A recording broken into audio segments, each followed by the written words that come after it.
رسول اللہ صلی اللہ علیہ وسلم کے پاس کچھ لوگ آئے، مشرکین آ کے سوال کرتے ہیں اپنے رب کا نسب نامہ تو بیان کیجئے، تو اللہ رب العزت نے سورۃ الاخلاص کو نازل کر دیا۔ قل هو اللہ احد، کہہ دیجئے وہ اللہ ایک ہے، اللہ الصمد، اللہ بے نیاز ہے، لم یلد ولم یولد، نہ اس نے جنا اور نہ وہ جنا گیا، یعنی نہ اس کی اولاد ہے اور نہ ہی وہ کسی کی اولاد ہے، وَلَمْ يَكُنْ لَهُ كُفُوًا أَحَدٌ، اور نہیں ہے اس کے لیے برابر کا کوئی ایک بھی، وَلَمْ يَكُنْ لَهُ كُفُوًا أَحَدٌ، کوئی بھی اس کا ہمسر نہیں ہے۔ رسول اللہ صلی اللہ علیہ وسلم نے اس سورت کی عظمت کو بیان کرتے ہوئے فرمایا، میرے صحابہ، یہ سورت ثلث القرآن ہے، قرآن کا تہائی حصہ ہے۔ والذی نفسی بیدی، اس ذات کی قسم جس کے ہاتھ میں میری جان ہے، انہا لتعدل ثلث القرآن، یہ سورت اخلاص قرآن مجید کا تہائی حصہ ہے۔ اور دوسری روایت کے الفاظ ہیں، رسول اللہ صلی اللہ علیہ وسلم نے فرمایا، تم میں سے ہر شخص یہ کام تو کر سکتا ہے اگر وہ کرنا چاہے۔ وہ کام کیا ہے؟ تم میں سے کوئی اس بات سے عاجز ہے کہ وہ ایک رات میں تہائی قرآن پڑھ لے؟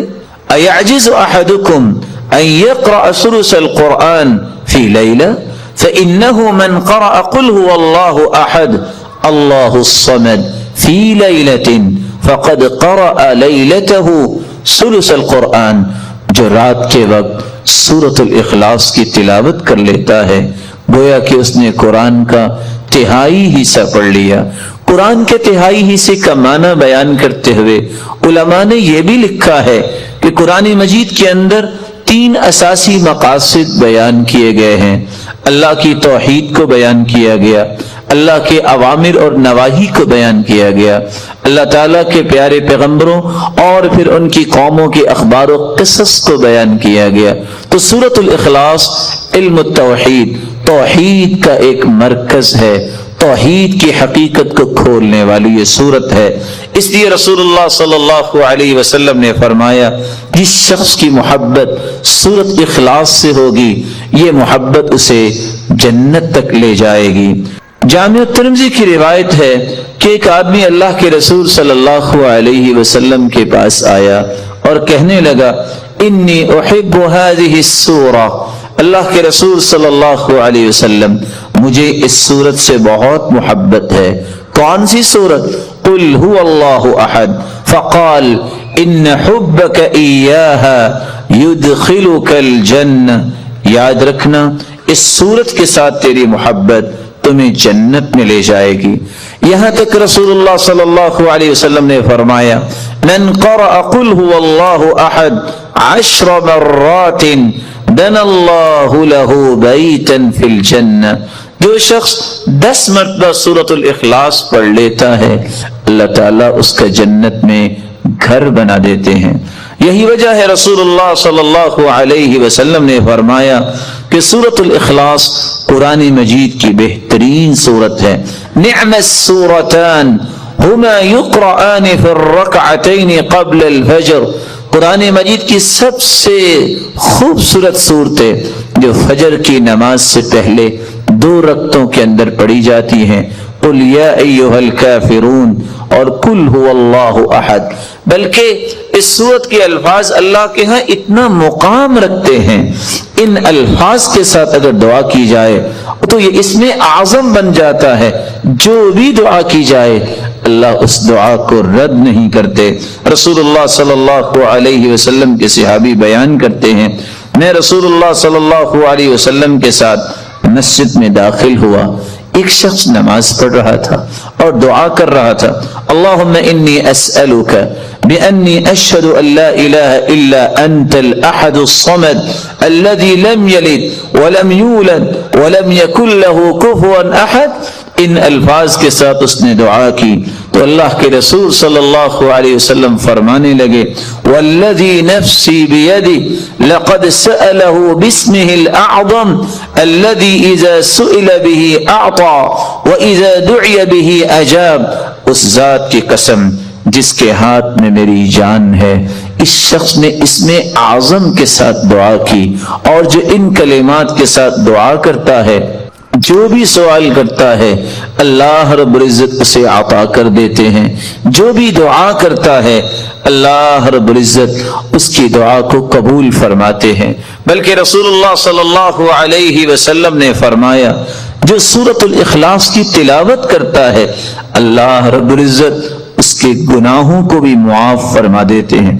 ایک مرتبہ نہیں، آپ نے 3 مرتبہ فرمایا قل یا ایھا الکافرون فقال قد برئ من الشرک۔ ایک آدمی کو قل یا ایھا الکافرون پڑھتے سنا، آپ نے فرمایا یہ شرک سے بری ہو گیا۔ دوسرے شخص کو سنا وہ قل هو اللہ احد پڑھ رہا تھا، فقال غفر له، اللہ رب العزت نے اس کے گناہوں کو معاف کر دیا ہے۔ رسول اللہ صلی اللہ علیہ وسلم کے صحابی سیدنا کعب رضی اللہ تعالی عنہ نے کتنی خوبصورت بات کی، فرمایا کرتے تھے السماوات السبع والارضون السبع، 7 آسمان اور 7 زمینوں کی بنیاد اسست علی هذه السورہ، اس کی بنیاد اس سورت اخلاص پر رکھی گئی ہے۔ رسول اللہ صلی اللہ علیہ وسلم نے اسی لیے صحابہ کرام کو اس بات کی نوید سنائی کہ جب ایک شخص سفر میں نکلا، جب بھی وہ نماز پڑھاتا تو سورۃ الاخلاص کی تلاوت بھی کیا کرتا۔ صحابہ کرام نے یہ بات رسول اللہ صلی اللہ علیہ وسلم تک پہنچائی۔ آپ نے سوال کیا میرے صحابی آپ یہ کیوں کرتے ہیں؟ تو صحابی نے جواب دیا اللہ کے رسول صلی اللہ علیہ وسلم اس سورت کے ساتھ مجھے محبت بہت ہے، فرمایا تیری یہ محبت قیامت کے دن تجھے جنت لے جائے گی۔ رسول اللہ صلی اللہ علیہ وسلم نے سورۃ الاخلاص کے ساتھ ساتھ بقیہ 2 صورتیں سورۃ الفلق اور سورۃ الناس، ان تینوں صورتوں کی تلاوت کے بارے میں بھی مسلمانوں کو نوید سنائی کہ انجیل اور زبور اور تورات کے اندر ایسی کوئی صورتیں نہیں جس طرح کی یہ 3 صورتیں ہیں، بلکہ رسول اللہ صلی اللہ علیہ وسلم نے فرمایا مسلمانوں قل هو اللہ احد والمعوذتین، قل هو اللہ احد اور آخری 2 صورتیں حین تمسی وتصبح 3 مرات تکفیک من کل شیء، اگر کوئی شخص 3 مرتبہ پڑھ لیتا ہے صبح کے وقت اور 3 مرتبہ پڑھ لیتا ہے شام کے وقت تو ہر چیز سے یہ تینوں صورتیں کفایت کر جائیں گی۔ رسول اللہ صلی اللہ علیہ وسلم نے ان 3 صورتوں کو بہترین دم قرار دیا۔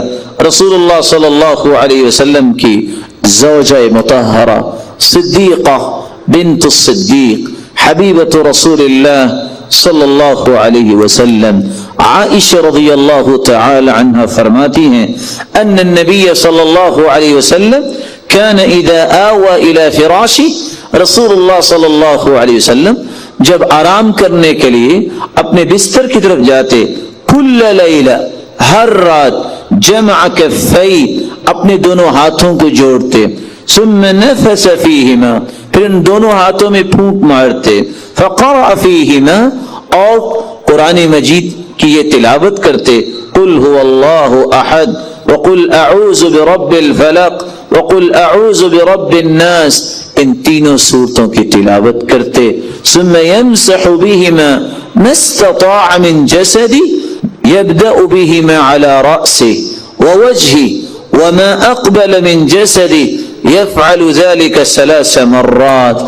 ان تینوں صورتوں کو پڑھنے کے بعد اپنے ہاتھ میں پھونک کے اپنے سر پہ اور رسول اللہ صلی اللہ علیہ وسلم اپنے چہرہ انور پہ اور اپنے جسم کے سامنے ہی حصے سے اور جہاں تک آپ کا ہاتھ جاتا اپنے آپ کو دم کیا کرتے۔ اس صورت نے ہمیں بہت سارے پیغامات دیے ہیں۔ سب سے پہلا پیغام یہ ہے بندہ مومن وہی اللہ کے ہاں مقرب ہو سکتا ہے، وہی اللہ کا محبوب بن سکتا ہے جو توحید کو خالص کرتا ہے۔ اور سب سے بڑا پیغام اس صورت کا یہ ہے کہ اللہ کی وحدانیت کو قبول کیا جائے، کسی کو اس کے ساتھ شریک نہ کیا جائے، کسی کو ساجی نہ سمجھا جائے۔ دوسرا اس صورت کا پیغام یہ ہے کہ اگر اللہ کے رسول صلی اللہ علیہ وسلم نے فرما دیا تو میری اور آپ کی زندگی کے معمولات میں یہ آ جانا چاہیے کہ میں صبح اور شام اس سورت کی تلاوت کیا کروں۔ اور کبھی مجھے تیسرے پیغام کی طرف بھی ہر وقت توجہ دینی چاہیے کہ اللہ کے رسول کا فرمان جب آ گیا کہ 10 مرتبہ پڑھنے سے جنت میں گھر بن جاتا ہے۔ آج ساری زندگی نوکری کرنے والا گھر کی خواہش لے کے بیٹھا ہوتا ہے، بسا اوقات گھر نہیں بنتا، اس کی قبر بن جاتی ہے۔ لیکن یہ کتنا آسان نسخہ ہے کہ انسان 10 مرتبہ اس سورت کی تلاوت کرے، اللہ اس کا جنت میں گھر بنا دے۔ اور پھر انسان سے تو ہر وقت گناہ سرزد ہوتے ہیں، انسان خطاؤں کا ایک مجموعہ ہے، اس لیے گناہوں کو معاف کروانا یہ بھی ایک مومن کا مطلب اور مقصد ہے۔ اس مقصد کو حاصل کرنے کے لیے سورۃ الاخلاص کی تلاوت کرے، اور جنت کے واجب ہونے کی نوید سننا چاہتا ہے تو اس سورت کی تلاوت اور اس سورت کی فہم اور اس سورت سے محبت کرنا ضروری ہے۔ میرے بھائیوں، باوجود ہو کر، قبلہ رخ ہو کر 4 لفظوں میں سے کوئی لفظ ضرور استعمال کرو۔ وَإِلَٰهُكُمْ إِلَٰهٌ وَاحِدٌ لَا إِلَٰهَ إِلَّا هُوَ الرَّحْمَٰنُ الرَّحِيمُ، یہ اسم اعظم ہے۔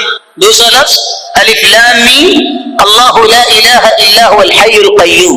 تیسرا لفظ اللہم انی اسألک بأنی اشہدک انک انت اللہ لا الہ الا انت الاحد الصمد الذی لم یلد ولم یولد ولم یکن له کفوا احد۔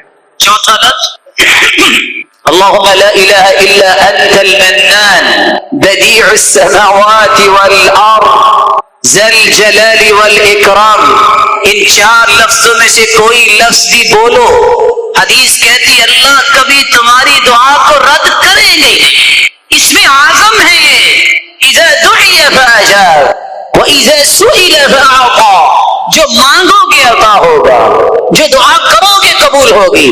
پھر اس کے بعد درود پڑھیے، درود پڑھنے کے بعد یقین کر کے دعا کیجیے۔ کیسا یقین؟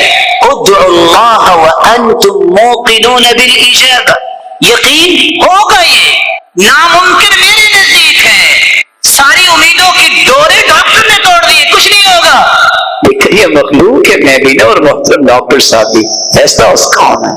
اللہ میں جو یہ چاہیے فلیعزم المسئلہ، چمٹ کے دعا کیجیے یقین کے ساتھ کہ وہ ضرور سنے گا۔ لیکن اگر آپ باقاعدہ دعا کرنا چاہتے ہیں، باوضو ہو جائیے، باوضو ہو کے آپ قبلہ رخ ہو کے بیٹھ جائیے، اپنے ہاتھوں کو اٹھا لیجیے۔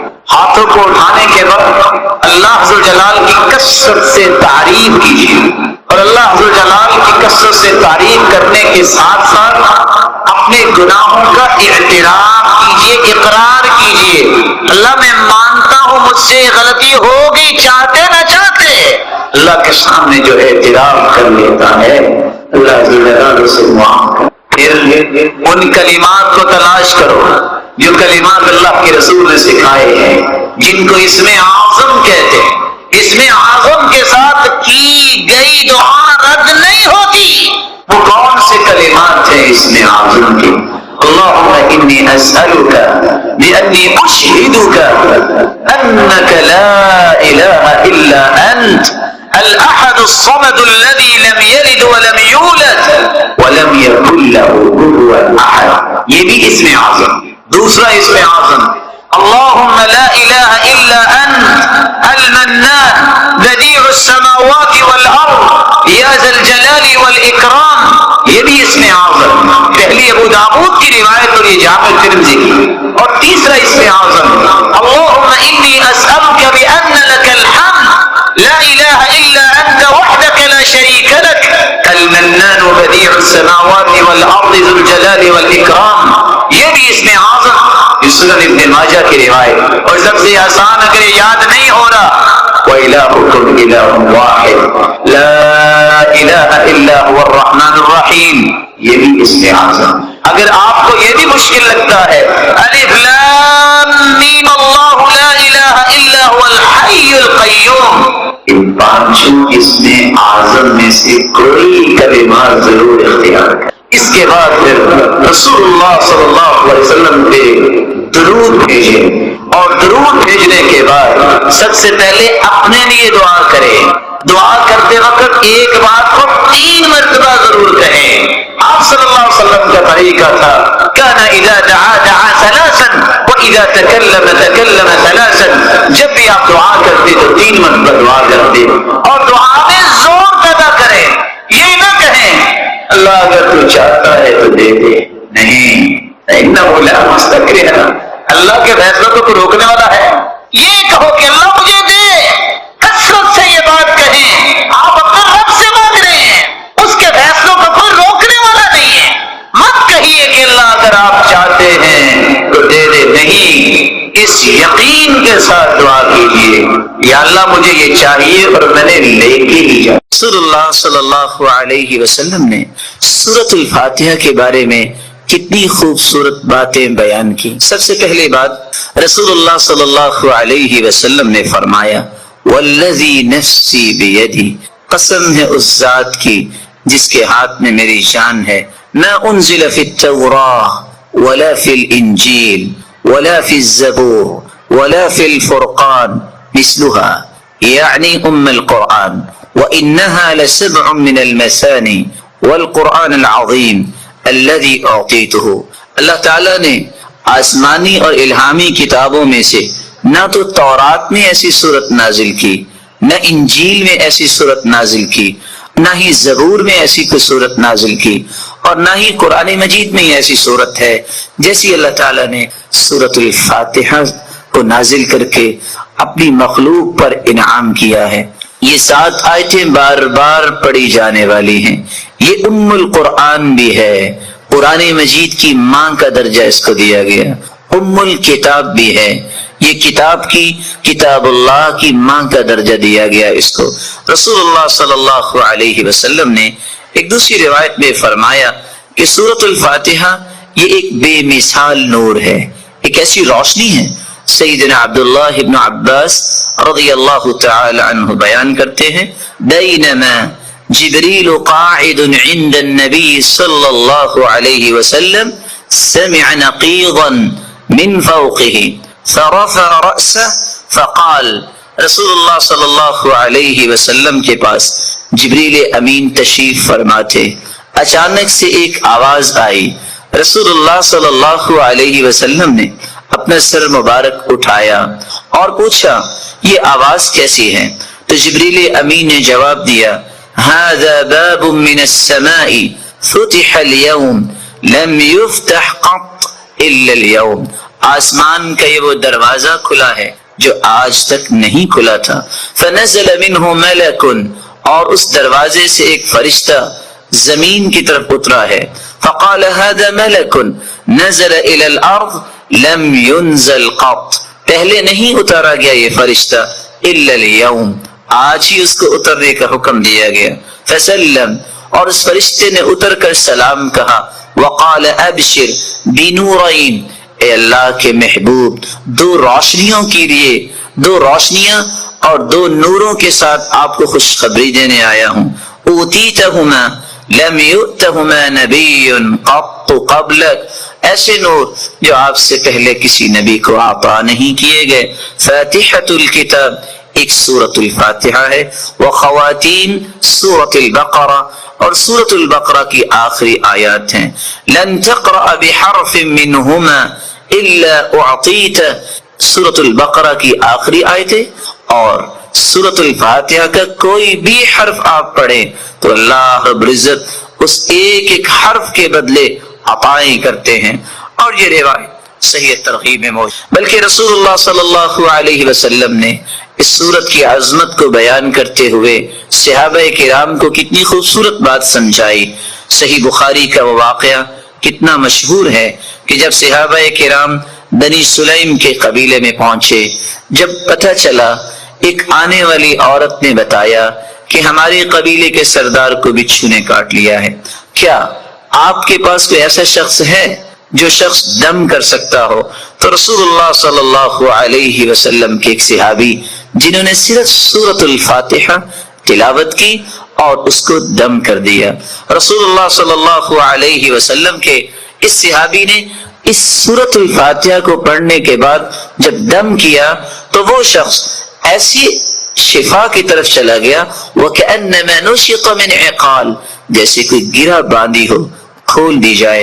رسول اللہ صلی اللہ علیہ وسلم کے صحابہ نے کہا جب تک اللہ کے رسول سے بات نہ ہو جائے تو یہ انہوں نے جو 30 بکریاں بطور عوض اس کے دیا ہے ہم اس وقت تک کوئی بات نہیں کریں گے۔ جب رسول اللہ صلی اللہ علیہ وسلم کو یہ بات پہنچی، آپ نے فرمایا وَمَا كَانَ يُدْرِي أَنَّهَا رُقْيَةٌ اقسموا وَاضْرِبُوا لِي بِسَهْمٍ، آپ کو پتہ نہیں اللہ تعالیٰ نے اس سورت کو شفا بنا کے، اس سورت کو دم بنا کے نازل کیا ہے۔ اور یہی بات ابن القیم رحمۃ اللہ علیہ نقل کرتے ہیں کہ میں نے کتنے سفر کیے اور جب بھی میں بیمار ہوا تو میں نے اللہ کے پیارے پیغمبر کی اس بات پہ یقین کر کے دوائی نہیں لی بلکہ سورۃ الفاتحہ پڑھتا اور میں دم کر لیتا اپنے آپ کو، اللہ رب العزت مجھے شفا یاب کر دیتے۔ سورۃ الفاتحہ یہ عظیم ترین سورت ہے۔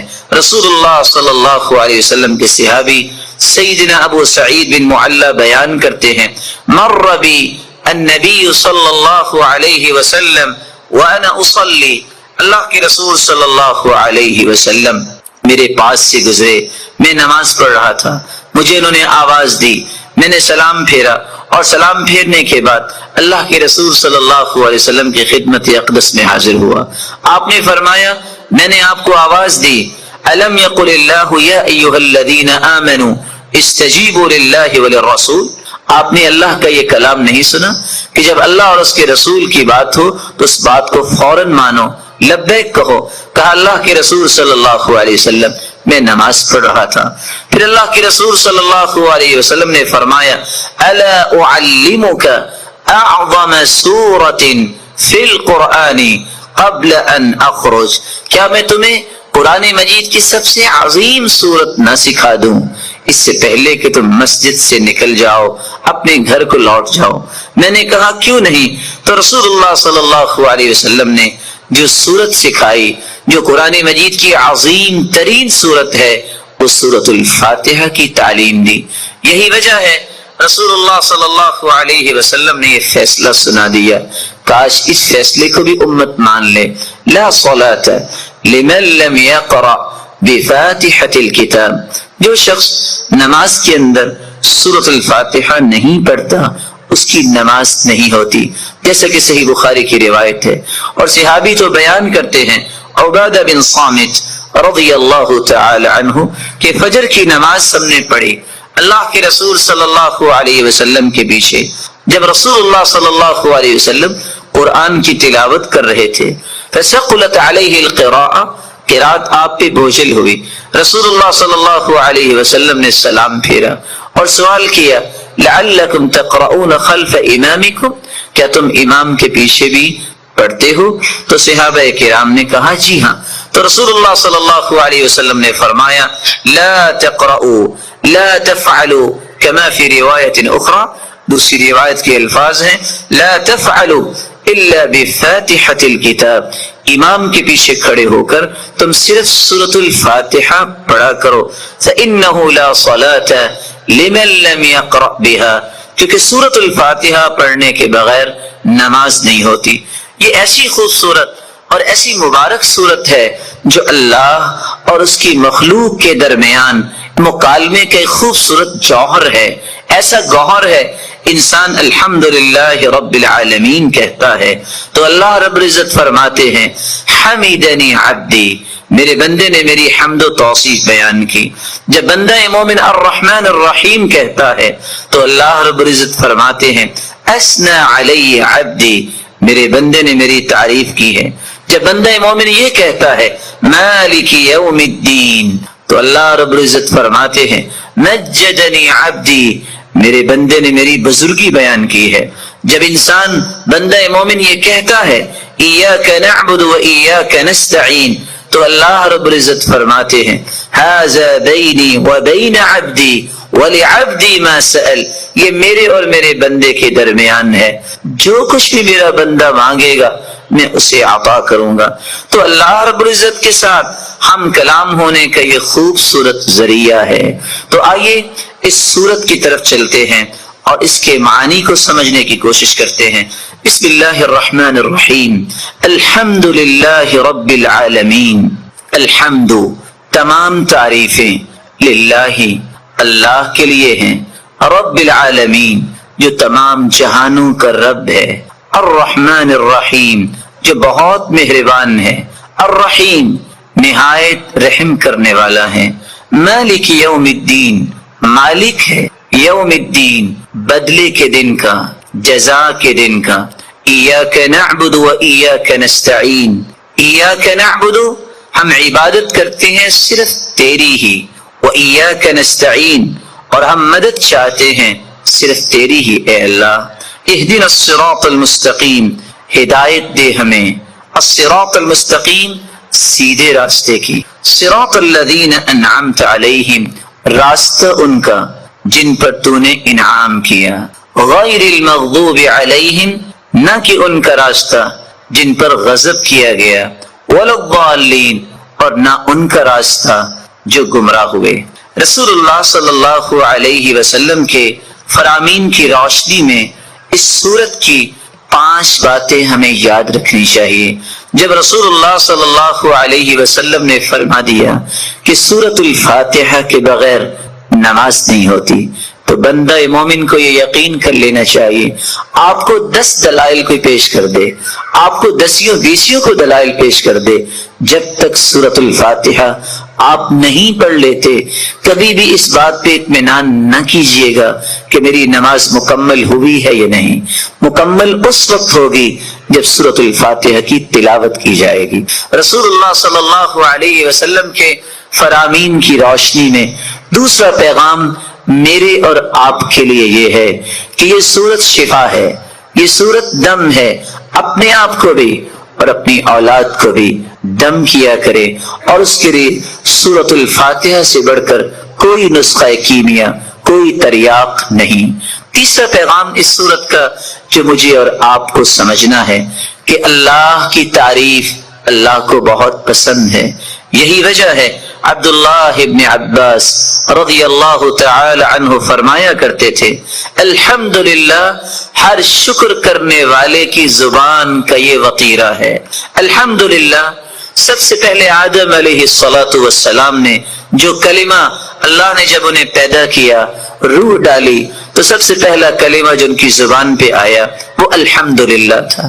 نوح علیہ السلام نے بھی کہا فَقُلِ الْحَمْدُ لِلَّهِ الَّذِي نَجَّانَا مِنَ الْقَوْمِ الظَّالِمِينَ، اور ابراہیم علیہ السلام نے بھی یہی کہا الحمدللہ الذی وہب لی علی الکبر اسماعیل و اسحاق، اور داؤد اور سلیمان علیہم السلام کے قصے میں بھی یہی بات ملتی ہے وقال الحمدللہ الذی فضلنا علی کثیر من عباده المؤمنین، اور اللہ رب العزت نے اپنے پیغمبر سے بھی مخاطب ہو کر فرمایا وَقُلِ الْحَمْدُ لِلَّهِ الَّذِي لَمْ يَتَّخِذْ وَلَدًا، اور اللہ رب العزت نے قرآن مجید میں اس بات کا تذکرہ کیا کہ جنتیوں کی زبان پہ بھی اگر کوئی بات ہوگی تو یہی ہوگی الحمدللہ الذی اذهب عنا الحزن، اور وآخر دعواہم ان الحمدللہ رب العالمین۔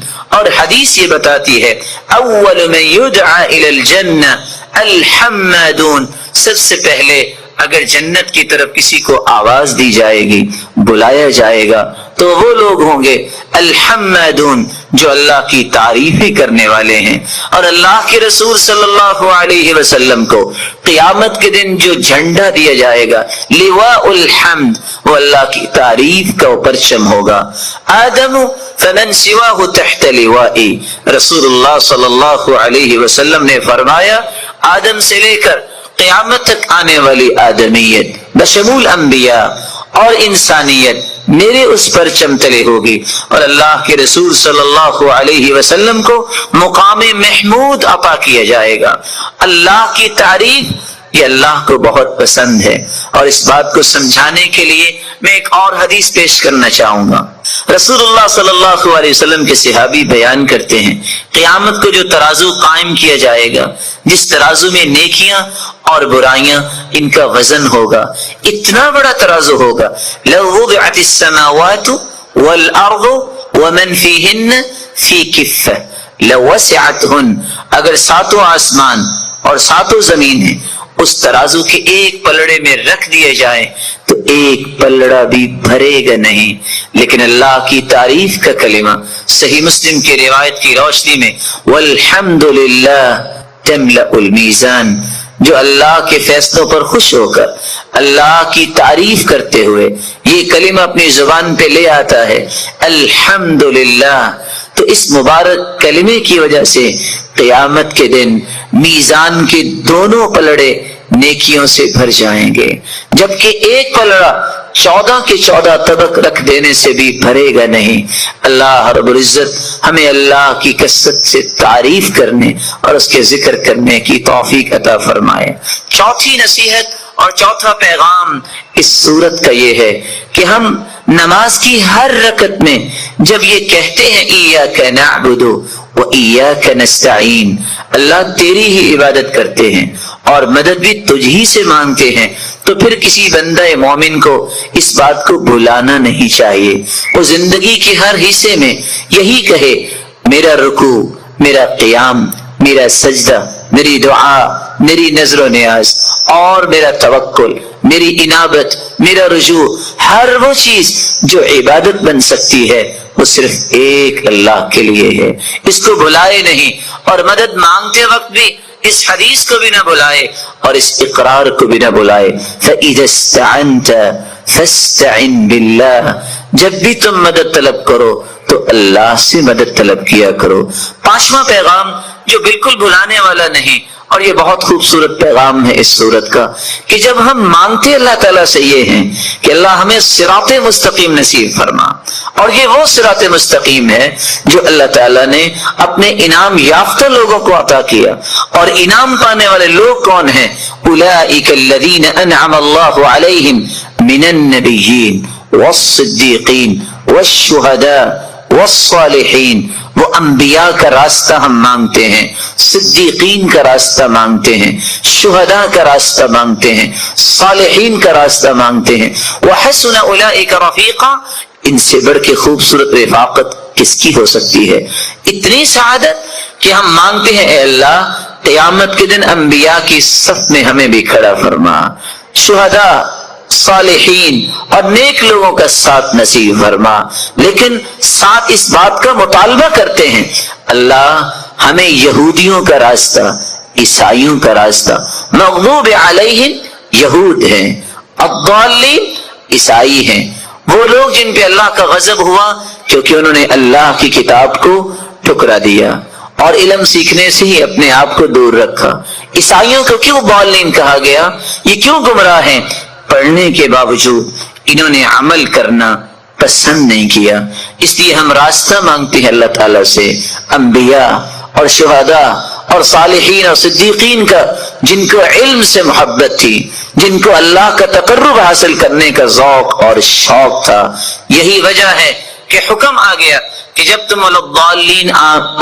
وللضالین امام کہتا ہے تو تم آمین کہا کرو، اللہم استجب دعاءنا، اے اللہ ہماری دعا کو قبول فرما۔ اور اسی لیے ساتھ اللہ کے رسول نے فرما دیا ما حسدتکم الیہود علی شیء ما حسدتکم علی السلام والتأمین، یہودیوں کو سب سے زیادہ اگر حسد ہوتا ہے تو کس بات پہ ہوتا ہے؟ جب تم آمین کہتے ہو، جب تم آپس میں ایک دوسرے کو سلام کہتے ہو، السلام علیکم ورحمۃ اللہ وبرکاتہ، اس کا مطلب یہ ہوتا ہے اے اللہ اس میرے بھائی کو سلامت رکھ، اس پہ اپنی رحمتوں کا نزول فرما، اس کو برکتوں سے نواز۔